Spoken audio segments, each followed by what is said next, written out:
Hello बच्चों, कैसे हैं आप सब। सो जीपैट की इस रैपिड रिवीजन सीरीज में हम एक और इम्पोर्टेंट टॉपिक के बारे में आज डिस्कस करेंगे, जो कि है आइसोमेरिज्म, है ना। आइसोमेरिज्म जीपैट के पॉइंट ऑफ व्यू से बहुत ही इंपॉर्टेंट टॉपिक है। इससे कई सारे क्वेश्चंस हर साल आपसे पूछे जाते हैं। ये एक अपने आप में बहुत ही लंबा टॉपिक है, बहुत ही बड़ा टॉपिक है ना। तो हम कोशिश करेंगे इसे कम से कम 3 या फिर 4 वीडियोज में हम लोग कवर कर लें इसे। अभी जो हम बेसिकली डिस्कस करेंगे वो है आइसोमेरिज्म होता क्या है, इसे हम किस तरीके से क्लासिफाई करेंगे, और क्लासिफिकेशन में फिर हम जो आज डिस्कस करने वाले हैं वो है स्ट्रक्चरल आइसोमेरिज्म, है ना। क्योंकि स्टीरियो को डिस्कस करने के लिए हमें एक अलग से सेपरेट वीडियोस बनाने पड़ेंगे, कम से कम 3 या फिर 4। तो आइए देख लेते हैं। आप सभी का स्वागत है ब्रेन डेस्क स्टूडियो में, और अब हम डिफाइन करेंगे अपना आइसोमेरिज्म को।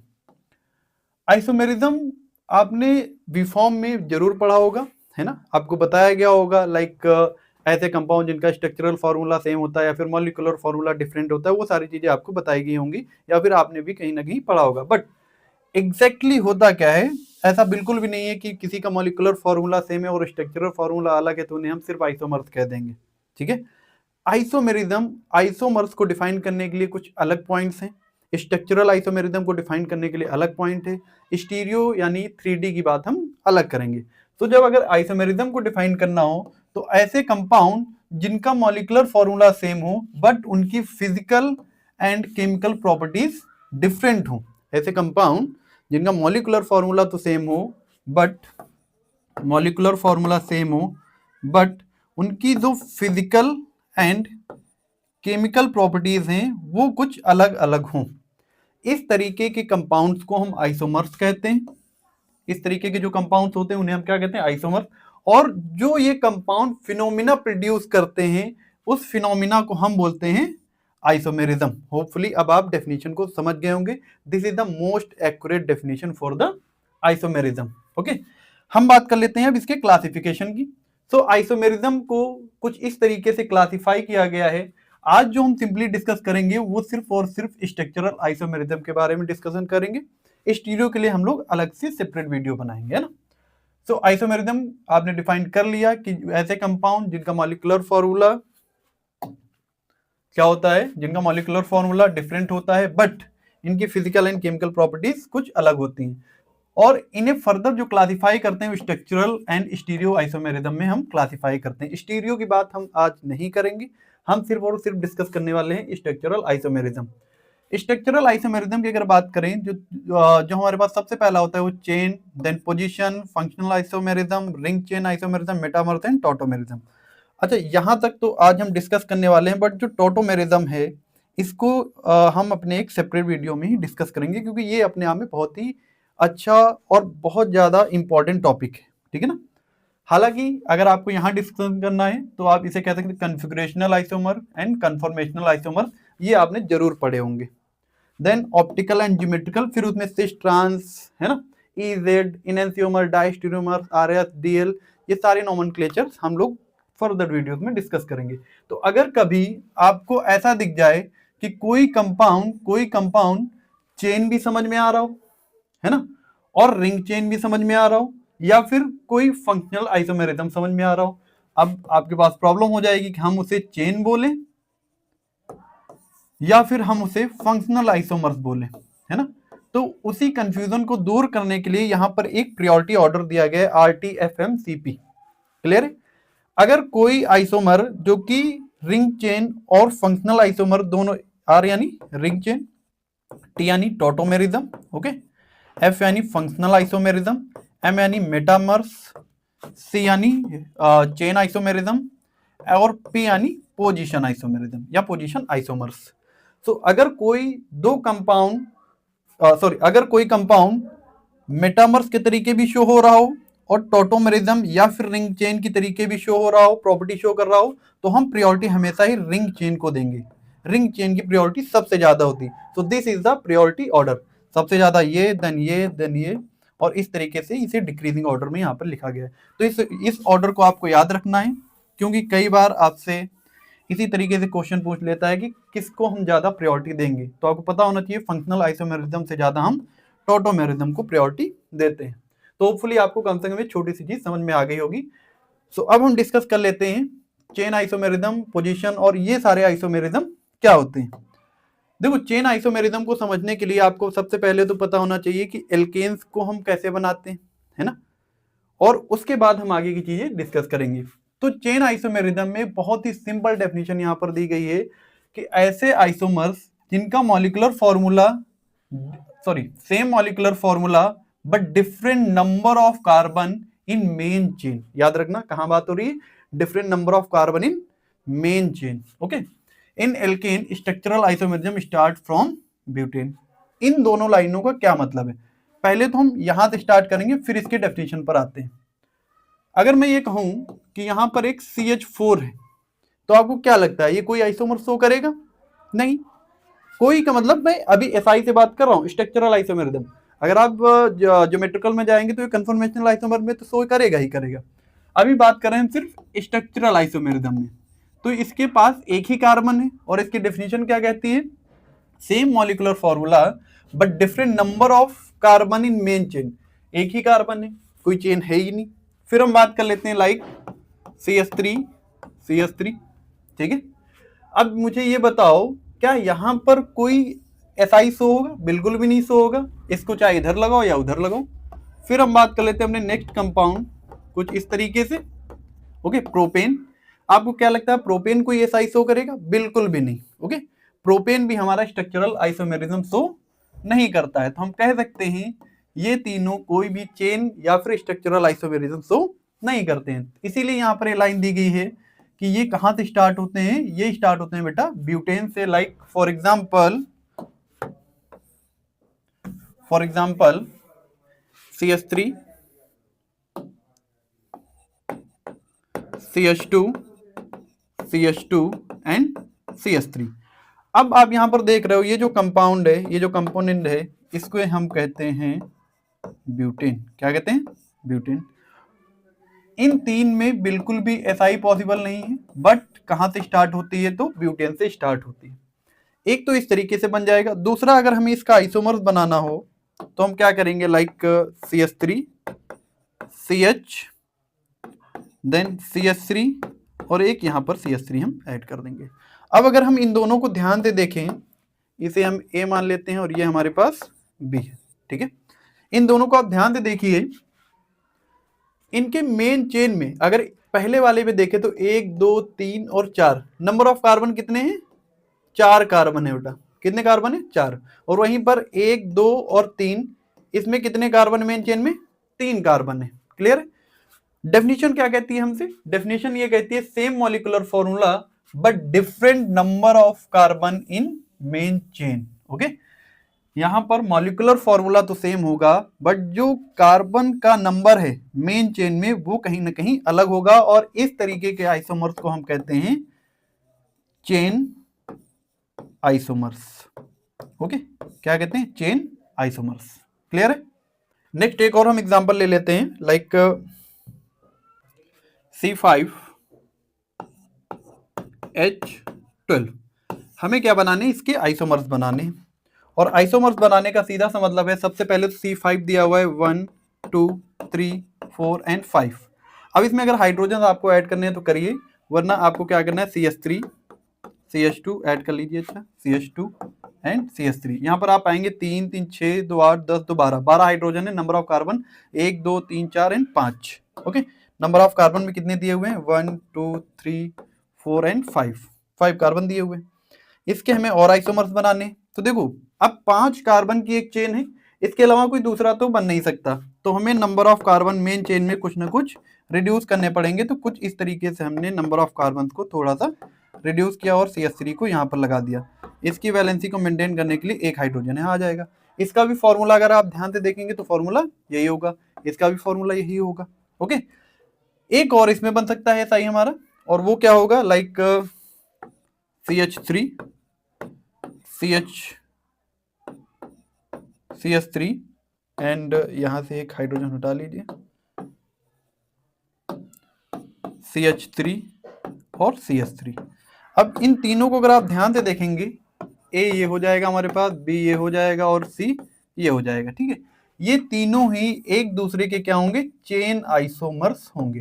क्या होंगे? चेन आइसोमर्स होंगे। ओके, कैसे? इसमें मेन चेन कितने हैं? अगर मेन चेन में हम कार्बन की बात करें तो 1 2 3 4 एंड 5 कार्बन है। यहाँ पर कितने 1 2 3 एंड 4 कार्बन है। ओके, और यहाँ पर 1 2 और 3 या 1 2 और 3 1 2 और 3, सो 3 कार्बन है। ये तीनों ही एक दूसरे के क्या होंगे बेटा, एक दूसरे के चेन आइसोमर्स होंगे। ठीक है, अब बात ये आती है कि आप ऐसे कब तक याद करेंगे। लाइक अगर हमने आपसे पूछ लिया C6H14 के आइसोमर्स बनाओ, अब आप परेशान होंगे, है ना, कहां तक बनाएंगे।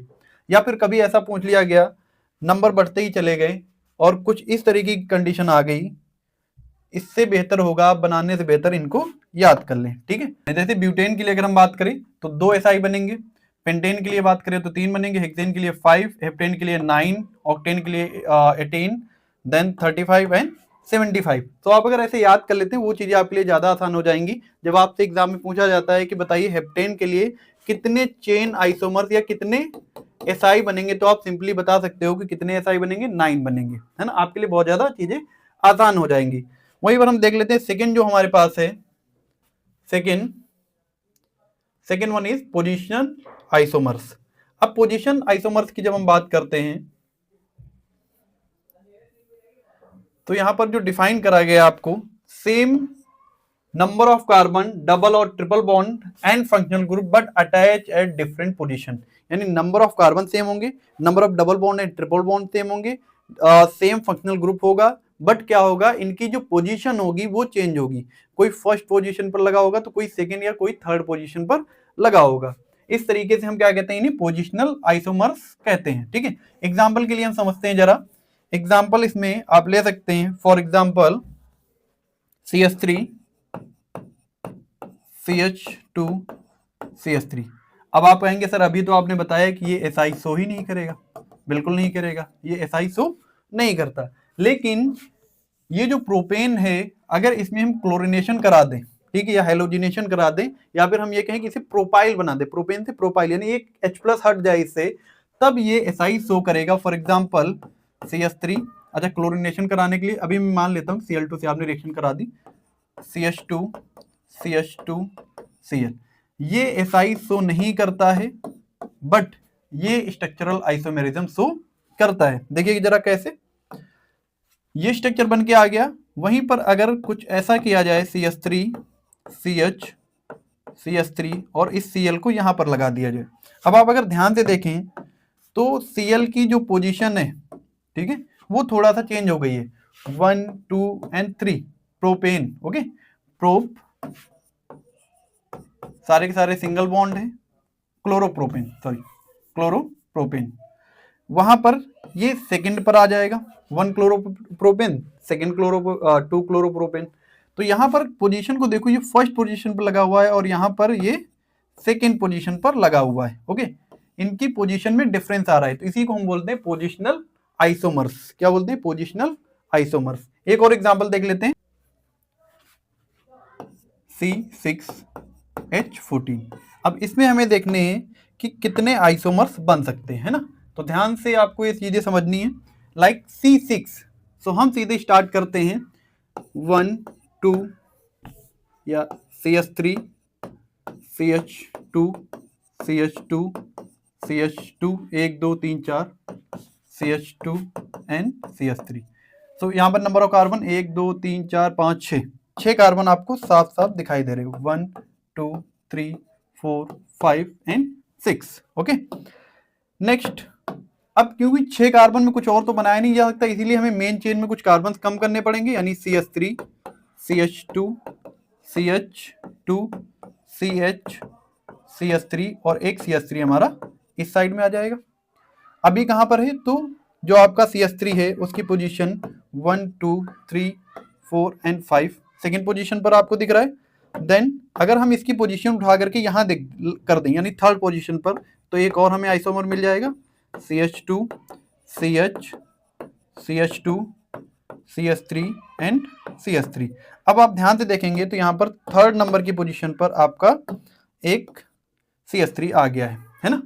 और आइसोमर सभी इसके बन सकते हैं 1 2 3 4 5। अब अगर आप चाहो कि इसको हम यहाँ लगा दें तो यही तो रिपीट हो जाएगा, तो ये हम नहीं कर सकते।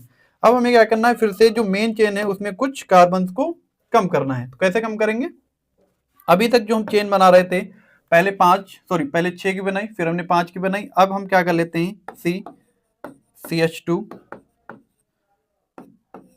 CH 1 2 3 4, कुछ इस तरीके से CH3, और यहां पर एक और CH3। ठीक है, आप ध्यान दो, ये इन तीनों से अलग है। ओके, अब अगर आप ये चाहो कि इसको उठा करके अलग इधर लगा दोगे तो भी तो ये जाकर के यही बनेगा, है ना। ध्यान दे देखो, अगर ये वाला कार्बन उठा करके यहां कर दोगे तो ये बन जाएगा। सिंपली हमें अब क्या करना है, एक और बनाना है। सो CH3 C CH2 CH3 CH3 and CH3, कुछ इस तरीके का एक और कंपोनेंट यहाँ पर, एक और आइसोमर यहाँ पर बन सकता है ना। अब अगर आप इन सब को देखो कि ये एक दूसरे के क्या है, A B C D and E, ये 5 आइसोमर्स हमने बनाए, 5 SI बनाए। अब अगर मैं आपसे पूछूं कि A एंड B एक दूसरे के किस तरीके के आइसोमर्स हैं, तो आपको पता होना चाहिए यहाँ पर number of carbon main chain में कितने हैं, 6 कार्बन है, और यहाँ पर मेन चेन में कितने हैं, तो 5 कार्बन है। यानी ये एक दूसरे के कैसे आइसोमर्स हैं, चेन आइसोमर्स हैं। कैसे आइसोमर्स हैं, चेन आइसोमर्स हैं। वहीं पर अगर हम बात करें B एंड C की, तो यहां पर देखोगे ये 3rd पोजीशन पर लगा हुआ है, ये 2nd पोजीशन पर लगा हुआ है। तो B and C are the position isomer, क्या है, पोजीशन आइसोमर्स हैं। वहीं पर अगर आपको देखना हो लाइक B एंड D, तो ये एक दूसरे के क्या है, यहां पर देखो मेन चेन की कितने कार्बन है, 5 कार्बन, यहां पर 1 2 3 4, सिर्फ 4 कार्बन है। यानी इसका मतलब क्या हुआ कि मेन चेन में नंबर ऑफ कार्बन कम है। तो B एंड D एक दूसरे के, B एंड D एक दूसरे के चेन आइसोमर्स होंगे। वहीं पर अगर हम बात करें D एंड E की, तो यहां पर नंबर ऑफ कार्बन कितने हैं, 4, यहां पर 1 2 3 4, नंबर ऑफ कार्बन कितने हैं मेन चेन में, 4। बट पोजीशंस इन ग्रुप्स की देखो जरा अलग अलग है। ये दोनों ही अगर यहां से देखें हम 1 2 3 4 सेकेंड पोजीशन पर हैं, यहां से देखें तो 1 2 3 4 यहां पर सेकेंड एंड 3rd पोजीशन पर हैं। तो हमारे लिए D एंड E एक दूसरे के पोजीशन आइसोमर्स होंगे। तो इस तरीके से आप चीजों को समझ सकते हैं। बाकी आप ध्यान से इन चीजों एक दूसरे के साथ लिखते जाइए। बस स्ट्रक्चर को ध्यान में रखना है, डेफिनेशन को ध्यान में रखना है, नंबर ऑफ कार्बन को ध्यान में रखना है, और ग्रुप्स की पोजीशन को ध्यान में रखना है। आपको चीजें ऑटोमेटिकली समझ में आने लग जाएंगी। तो आइए नेक्स्ट मूव करते हैं। नेक्स्ट है हमारे पास फंक्शनल आइसोमेरिज्म। फंक्शनल आइसोमर्स को पढ़ने से पहले आपको एक रूल पढ़ना चाहिए जो कि बहुत इंपॉर्टेंट है, उससे क्वेश्चन भी आते हैं। और अगर आपको वो रूल क्लियर होता है तो आप अल्टीमेटली कह सकते हैं कि जब हम रिंग चेन आइसोमेरिज्म पढ़ेंगे, या फिर जैसे यहाँ पर फंक्शनल पढ़ना है, मेटामर्स पढ़ना है, रिंग चेन आइसोमेरिज्म पढ़ना है, तो वो हमारे लिए बहुत ज्यादा आसान हो जाएगी। और रूल क्या है, रूल है DBE। DBE का मतलब double bond equivalent, double bond equivalent. ये रूल हमें पढ़ना है। और ये रूल होता क्या है, तो ये रूल होता है C minus H/2 plus N/2 plus 1, इतना आपको देखना है। ठीक है, इनमें कुछ हम एग्जांपल सॉल्व करेंगे और इसके बेसिस पे फिर हम आगे बढ़ेंगे। अब देखो, हर एक कंपाउंड, जितने भी आप कंपाउंड देखते हैं उनमें कार्बन होते हैं, हाइड्रोजन होते हैं, नाइट्रोजन होते हैं, ऑक्सीजन से हमें यहाँ पर कोई मतलब नहीं है। अगर हैलोजन होते हैं तो जिनकी वैलेंसी 1 है उसे हम हाइड्रोजन की तरीके ट्रीट कर सकते हैं। ठीक है ना। तो इसे, इन सब चीजों को हम समझते हैं एग्जाम्पल के थ्रू। एग्जाम्पल के थ्रू हम कैसे समझेंगे, तो एग्जाम्पल में सबसे पहले हम ले लेते हैं C3H6 को। ओके, C3H6 को। अब यहाँ पर ये रूल लगाते हैं, तो यहाँ पर नंबर ऑफ कार्बन देखो जरा कितने हैं। तो DBE equals to, number of carbon यहाँ कितने हैं, 3 है, तो हमने 3 लिखा, माइनस H कितने, 6 हैं, तो हमने यहाँ पर 6 लिखा, डिवाइडेड बाई 2। N है नहीं हमारे पास तो N को छोड़ देते हैं, अगर N होता तो लिखते, नहीं है तो उसे हमने छोड़ दिया सिंपली। तो DBE इक्वल टू 3 माइनस, यहाँ भी 3 आ जाएगा, प्लस 1, सो अल्टीमेटली DBE आएगा यहाँ पर 1। ओके, अगर DBE 1 हमारा आता है, क्या कह रहा हूं मैं, अगर हमारा जो DBE है वो 1 आता है, तो यहां पर मैंने कुछ पॉइंट्स नोट कर रखे हैं। ये पॉइंट्स आपको ध्यान में रखने पड़ेंगे। अगर हमारा DBE 1 आता है तो क्या होगा, होपफुली आपको दिख रहे हैं, हम देख लेते हैं जरा। हाँ, बढ़िया, परफेक्ट। अगर हमारा DBE 1 आता है, इसका मतलब उस पर्टिकुलर स्ट्रक्चर में उस पर्टिकुलर कंपाउंड में किस किस तरीके के स्ट्रक्चर्स हो सकते हैं। एक डबल बॉन्ड हो सकता है या फिर एक रिंग हो सकती है। अगर एक DBE आता है तो यहाँ पर DBE कितना आया, 1 आया है। इसका मतलब है कि 1, 2 और 3 कार्बन हो गए हमारे पास। रूल क्या कहता है, अगर एक DBE है तो एक डबल बॉन्ड और एक रिंग हो सकती है। तो एक डबल बॉन्ड हमने लगा दिया। ओके, अब सारे हाइड्रोजन लगा दो। यहाँ पर CH3, यहाँ पर क्या होगा CH2, तो 3 2 5, एक यहाँ पर हाइड्रोजन। होपफुली आपको ये चीजें समझ में आ रही होंगी। ये तो हो गया एक डबल बॉन्ड वाला स्ट्रक्चर, यानी स्ट्रक्चर 1, या फिर आप इसे A कह ले। ओके, और दूसरा हमारे पास होगा like C, then again C, C, C, एक रिंग होगी। क्योंकि देखो 3 कार्बन की एक ही तो रिंग बन सकती है, 3 कार्बन की 3 मेंबर्ड एक रिंग बन सकती है, 4 मेंबर्ड तो रिंग बन नहीं सकती। अब यहां पर जब हम हाइड्रोजन लगाते हैं तो 2 हाइड्रोजन यहां पर, 2 हाइड्रोजन यहां पर और 2 हाइड्रोजन हमें यहां पर देखने को मिलते हैं। तो जो फॉर्मूला होगा दोनों का ही, देखो ध्यान से, दोनों का ही फॉर्मूला ये हो जाता है। तो ये एक इंपॉर्टेंस हो जाता है आपकी DBE रूल का, ठीक, डबल बॉन्ड इक्विवेलेंट। इससे फायदा क्या होगा, इससे फायदा ये होगा कि आपको ये सहूलियत मिल जाएगी कि किसी कंपाउंड में कितने डबल बॉन्ड हो सकते हैं, उसमें रिंग कितनी हो सकती है, ये हम कम से कम प्रिडिक्ट कर सकते हैं। जरूरी नहीं कि अगर ये कह दे कि 2 रिंग होगी तो होंगी, लेकिन प्रिडिक्शन हो सकता है कि हाँ ये चीजें भी पॉसिबल हैं आपके स्ट्रक्चर में। ठीक है, एक और रूल के थ्रू हम समझते हैं जरा, सॉरी एक और एग्जांपल के थ्रू समझते हैं। C4H8, इसके थ्रू समझते हैं ना। अब ध्यान से समझो, इसका सबसे पहले तो हमें DBE निकालना होगा, और DBE निकालने के लिए हमें क्या करना होगा, तो DBE निकालने के लिए इधर निकाल लेते हैं। DBE इक्वल टू होता है number of carbon. So carbon कितने यहाँ पर 4 हैं, then hydrogen divided by 2, 8 hydrogen है डिवाइडेड बाई 2 प्लस 1, क्योंकि नाइट्रोजन कोई है नहीं। ओके, सो 4 माइनस 4 प्लस 1, 4 से 4 माइनस हुआ, इसका मतलब DBE आया, इसका DBE इज 1। अगर DBE 1 होता है तो मैंने आपको पहले ही बताया एक डबल बॉन्ड होगा और एक रिंग पॉसिबल है। तो देख लेते हैं जरा पहले, 1 2 3 एंड 4, 4 कार्बन होंगे। आपको अगर हाइड्रोजन लिखना है तो लिखिए, नहीं लिखना है तो कोई खास नीड नहीं है। ठीक है, अब देखो जरा, यहां पर एक जगह हमने डबल बॉन्ड लगा दिया, क्योंकि डबल बॉन्ड कितना पॉसिबल है, सिर्फ एक पॉसिबल है। सो CH3 CH2, यहाँ पर भी CH2, और यहाँ पर 1 2 3, तो एक हाइड्रोजन हो जाएगा। देखिए number of hydrogen 3 2 5 6 2 8, number of carbon. ठीक है, अब इसमें थोड़ा सा एक और चेंज हो सकता है, like CH3 CH double bond CH CH3। देखो जरा, यहां पर जो डबल बॉन्ड था हमारा वो 1 2 3 और 4 फर्स्ट पोजीशन पर था, यहाँ पर 1 2 3 और 4, यहाँ पर डबल बॉन्ड हमारा सेकंड पोजीशन पर है।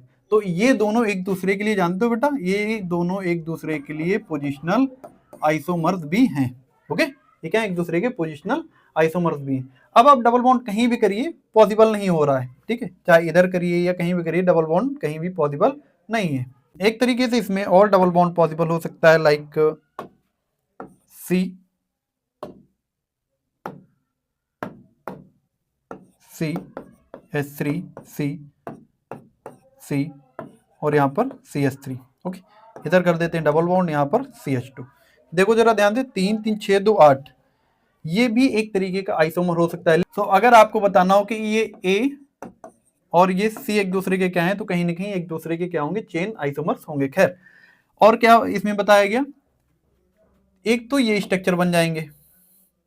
दूसरा, अगर हम रिंग की बात करें तो नंबर ऑफ कार्बन कितने हैं, 4 हैं, तो 1 2 3 और ये 4, ये रिंग हो गई। नंबर ऑफ हाइड्रोजन कितने हैं, 8 हैं, CH2 CH2 CH2 और CH2। ठीक है, वहीं पर अगर देखो, एक बात हमेशा याद रखना, अगर किसी कंपाउंड की 4 मेंबर्ड रिंग बन सकती है आइसोमेरिज्म में, एसआई में, तो ये मान के चलिए उसकी 3 मेंबर्ड रिंग भी बनेगी बनेगी। इसका मतलब क्या हुआ कि यहाँ पर कहीं ना कहीं एक 3 मेंबर्ड रिंग भी बनेगी और इससे कनेक्टेड होगा फिर आपका एक मिथाइल ग्रुप। तो यहाँ पर CH2 होगा, यहाँ पर भी CH2 होगा और यहाँ पर 1 2 3 यहाँ पर एक CH होगा। तो 3 2 5 2 7 और 1 8। तो यहाँ पर टोटल जो SI होंगे हमारे पास वो 1 2 3 4 एंड 5, जो स्ट्रक्चरल आइसोमर्स होंगे वो कितने होंगे, 5 होंगे। अब आपको डिसाइड करना है कि ये सब एक दूसरे के क्या हैं, लेकिन अभी हम समझने के लिए सिर्फ बात कर रहे थे डबल बॉन्ड इक्विवेलेंट। इससे अब आपको पता चल गया कि जब हम ये कंपाउंड लिख रहे हैं, ओके, जब हम ये कंपाउंड लिख रहे हैं तो इसमें कितने रिंग स्ट्रक्चर बन सकते हैं, कितने चेन फॉर्म बन सकते हैं, कितने डबल बॉन्ड वाले बन सकते हैं, कितने ट्रिपल बॉन्ड वाले बन सकते हैं। ओके, नेक्स्ट हम डिस्कस कर लेते हैं हमने फंक्शनल आइसोमेरिज्म। उससे पहले हम देख लेते हैं अगर कभी आपका DB2 शो करे, ओके, आपने फॉर्मूला लगाया और DB2 शो कर रहा है, इसका मतलब उस पर्टिकुलर कंपाउंड में 2 डबल बॉन्ड भी हो सकते हैं, एक ट्रिपल बॉन्ड हो सकता है, 2 रिंग हो सकती हैं, एक डबल बॉन्ड विद रिंग हो सकती है। क्लियर है? अगर कभी DB आपका 3 शो करे, इसका मतलब 3 डबल बॉन्ड हो सकते हैं। अच्छा, जितने डबल बॉन्ड होंगे आप ये मान के चलिए लगभग उतनी रिंग भी वो शो करेगा। तो 3 रिंग हो सकती हैं, एक डबल बॉन्ड 2 रिंग हो सकती है, 2 डबल बॉन्ड 1 रिंग हो सकती है, एक डबल बॉन्ड 1 ट्रिपल बॉन्ड हो सकता है, एक रिंग और उसके साथ एक ट्रिपल बॉन्ड भी हो सकता है। तो ये चीजें आपको याद रखनी पड़ेंगी जब भी आप DB रूल पढ़ते हैं, double bond equivalent rule. Okay, तो नेक्स्ट जो हमारा है वो फंक्शनल आइसोमेरिज्म। फंक्शनल आइसोमेरिज्म की अगर हम बात करें तो इसमें जो आपका फॉर्मूला होगा वो सेम होगा, बट जो फंक्शनल ग्रुप्स होते हैं वो चेंज हो जाते हैं। एग्जांपल के लिए यहाँ पर लिखा हुआ है एल्कोहल एंड ईथर्स। एल्कोहल और ईथर के अगर हम कॉमन फॉर्मूले की बात करें तो यहाँ पर लिखा हुआ है CnH, सफिक्स होना चाहिए था 2n+2O। ओके, ये आपका कॉमन फॉर्मूला दिया हुआ है। इसमें आपको कुछ इस तरीके के आइसोमर्स होंगे जिनका फॉर्मूला तो सेम होगा, बट जो फंक्शनल ग्रुप हैं वो अलग होंगे, जैसे एल्कोहल एंड ईथर। एग्जांपल के लिए C2H6O।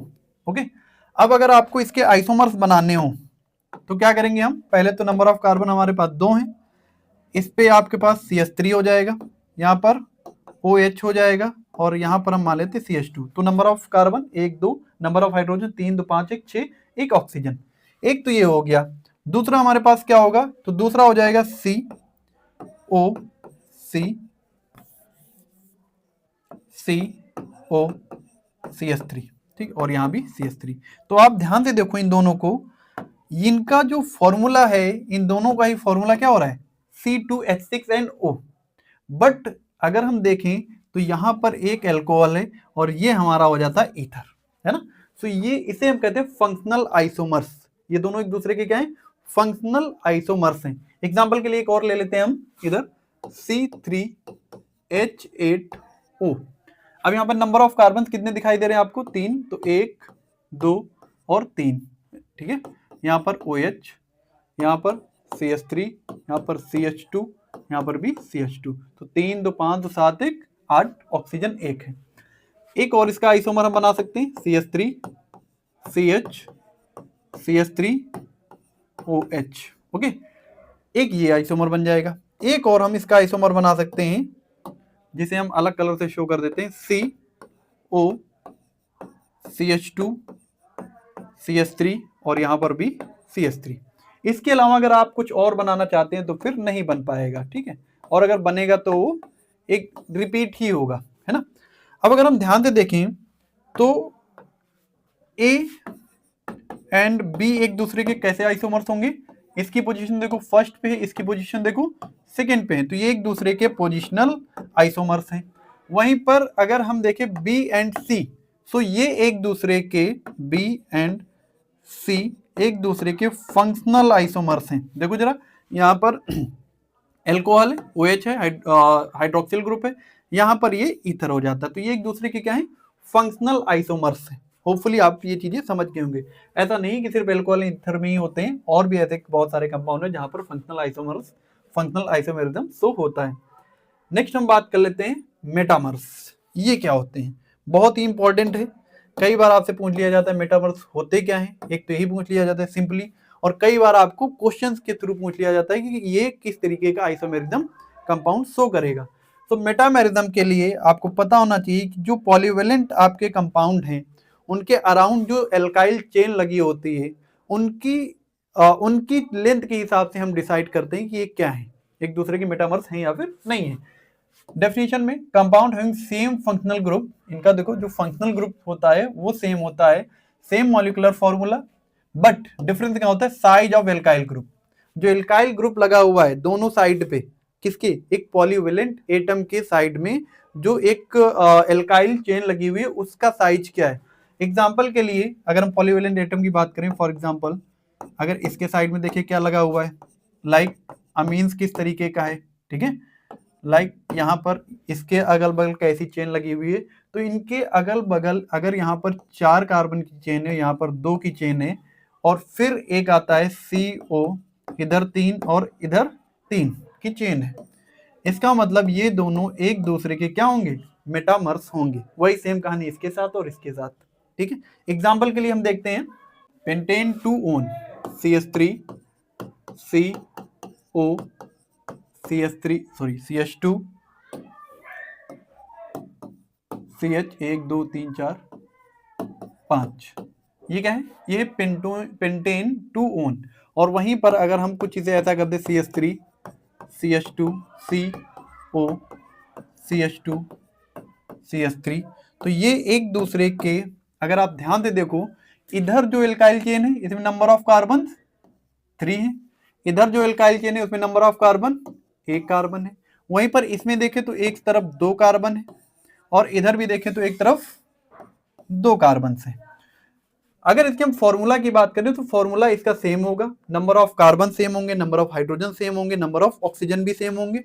लेकिन अगर हम स्ट्रक्चर के बगल सॉरी इस पॉलीवेलेंट एटम के दोनों साइड में चेन्स को देखें तो दोनों ही चेन में जो नंबर ऑफ कार्बन हैं वो अलग अलग हैं, इसीलिए हम बोलते हैं ये एक दूसरे के क्या हैं, मेटामर्स हैं। क्या है, एक दूसरे के मेटामर्स हैं। तो एक एग्जांपल के थ्रू और समझते हैं हम, C4H10 ऑक्सीजन, ठीक है, इसके आप मेटामर्स बनाने की कोशिश करिए, मेटामर्स भी बनेंगे इसमें फंक्शनल आइसोमर्स भी बनेंगे। सबसे पहले नंबर ऑफ कार्बन कितने हैं, 4, 1 2 3 एंड 4। यहाँ पर हम कर लेंगे CH3 CH2 ओके, यहाँ पर आपका आ जाएगा OH और ये CH2, so 3 2 5 2 7 2 9 1 10, number of carbon 10 हो गए, ठीक है। फिर CH3, अभी देखो कहाँ पर लगा हुआ है ऑक्सीजन, अब sorry hydroxyl group first position पर, 1 2 3 4। अभी हम इसको लगाते हैं अपनी सेकेंड पोजीशन पर, ठीक है। पहले सारे एल्कोहल बनाएंगे, इथर हम बाद में बनाएंगे। CH3 CH2 CH3, इस बार हमने OH को इस पोजीशन पे लगा दिया, सेकेंड पोजीशन पर, ठीक है। एक और इसका हम एल्कोहल बना सकते हैं, CH3 CH okay, CH3 CH2OH, ये भी हो सकता है हमारे पास, है ना। एक और हम बना सकते हैं इसका, लाइक CH3 CH3 और यहाँ भी CH3, इधर OH। तो ये हमारे पास A B C and D 4 आपके एल्कोहल बनेंगे। इसके एल्कोहल के बाद इसके हम ईथर भी बनाएंगे, और ईथर कैसे बनाएंगे तो D और ये E नंबर का होगा हमारा, CH3 oxygen CH2 CH3, 3 3 6 2 8 number of carbon यहाँ पर कुछ कम हो गए, CH2 and CH3, number of carbon तो 4 है ना। Then ABCDEF, CH3 CH2 oxygen CH2 CH3, एक ये भी हो जाएगा। देखो जरा पोजीशन चेंज हो गई ना इसकी। एक और बन सकता है इसका, और वो क्या है, CH3 CH3 ऑक्सीजन CH3, है ना। देखो जरा वैलेंसीज कंप्लीट है सबकी, हाँ सबकी कंप्लीट है। इसके अलावा अगर आप कुछ और बनाना चाहेंगे तो वो सिर्फ रिपीट होगा, कोई नया आइसोमर नहीं बनेगा। अब क्वेश्चन ये आता है कि सर आपने इतना लंबा चौड़ा ये करवाया ही क्यों, तो ये इसलिए करवाया बेटा कि आपको पता चल सके कि कैसे हम मेटामर्स या फिर कैसे हम कैसे हम फंक्शनल आइसोमर्स को फाइंड आउट करेंगे। तो यहाँ पर हमने 1 2 3 4 5 6 7 डिफरेंट स्ट्रक्चर बना दिए सिर्फ एक ही मॉलिक्यूलर फॉर्मूला से, जो कि है C4H10। अब अगर मैं आपसे पूछूं, बताइए A एंड B एक दूसरे के क्या है? A and B। तो आपको पता है ये फर्स्ट पोजीशन पे लगा है, ये सेकंड पोजीशन पे लगा है, तो ये तो पोजिशनल आइसोमर्स हो जाएंगे। ठीक है, आप पीछे भी जा सकते हो, थोड़ा देखो रिपीट हो रहा है, पोजिशनल आइसोमर्स हो जाएंगे। लेकिन अगर मैं आपसे कहूं कि यहां पर A एंड E क्या है एक दूसरे के, A एंड E क्या है, तो A देखो अल्कोहल है, E को अगर आप देखोगे तो ईथर है। इसका मतलब क्या है, फंक्शनल ग्रुप चेंज हो रहे हैं बट जो मॉलिक्यूलर फॉर्मूला है वो सेम है। इसका मतलब ये हुआ ये एक दूसरे के फंक्शनल आइसोमर्स हैं। यहां से अल्कोहल को जितने भी ईथर से आप कंपेयर कर लें वो सारे के सारे एक दूसरे के फंक्शनल आइसोमर्स ही होंगे। ओके, लेकिन अगर आपसे क्वेश्चन किया जाता है E एंड F क्या है, E एंड F क्या है एक दूसरे के, तो ध्यान से देखो जो आपका ये पॉलीवेलेंट एटम है इसके इस तरफ कितने कार्बन है, 3 कार्बन की चेन है, इस तरफ 1 कार्बन की चेन है, और यहाँ पर 2 कार्बन और यहाँ पर भी 2 कार्बन है। इसका मतलब क्या हुआ, ये एक दूसरे के मेटामर्स हैं। क्या है बेटा, मेटामर्स हैं। वहीं पर आपको अगर E एंड G को देखना हो तो ये भी हमारे एक दूसरे की, E एंड G भी एक दूसरे के मेटामर्स होते हैं। ओके, क्लियर है? आई होप कि आपको ये सारी चीजें कम से कम क्लियर होंगी। कोई भी डाउट है तो आप कमेंट सेक्शन में पूछ सकते हैं। नेक्स्ट हम डिस्कस कर लेंगे अपना जो सबसे लास्ट का और बहुत ही इंपॉर्टेंट टॉपिक है, रिंग चेन आइसोमेरिज्म। अच्छा, अगर मैं बात करूं जब हम डीबीई पढ़ रहे थे, है ना, डीबीई को हमने यहाँ पर पढ़ा ही क्यों, हमने पहले क्यों पढ़ा, तो जब मैं आपसे बात कर रहा था डीबीई में,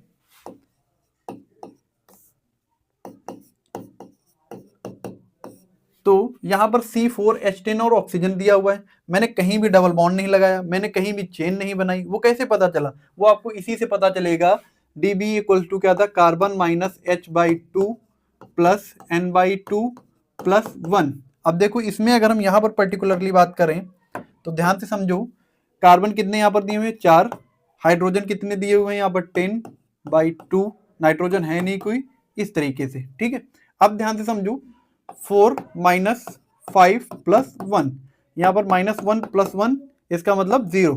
सो D B E equal to यहाँ पर क्या होगा, D B E equal to 0 होगा। तो कोई डबल बॉन्ड नहीं, कोई रिंग नहीं, ये किसी भी तरीके का रिंग या फिर डबल बॉन्ड वाले स्ट्रक्चर्स नहीं देंगे। अब हम बात कर लेते हैं अपनी रिंग चेन आइसोमर्स की तरफ। तो रिंग चेन आइसोमर्स का आप पहले एग्जांपल करके आए हैं, अगर नहीं आपको याद आ रहा तो जब हम डीबीई रूल पढ़ रहे थे वहां पर हम देख लेते हैं, कुछ इस तरीके से आपने पढ़ा था C3H6 को। ठीक है, ये दिख रहा है आपको C3H6। C3H6 को अगर हम फिर से यहां पर लेते हैं C3H6 को और अपना डीबीई रूल लगाते हैं, तो डीबीई रूल के अकॉर्डिंग इसका जो डबल बॉन्ड इक्विवेलेंट आ रहा था वो 1 आ रहा था, जैसे कि हमें याद है, दोबारा नहीं निकालने की नीड है। जब इसका डबल बॉन्ड इक्विवेलेंट 1 आ रहा था, सिंपली 1 2 3, एक तो कार्बन 3 हो जाएंगे, एक कहीं डबल बॉन्ड लगेगा, यहाँ पर CH3 है, यहाँ पर CH2 है और यहाँ पर CH।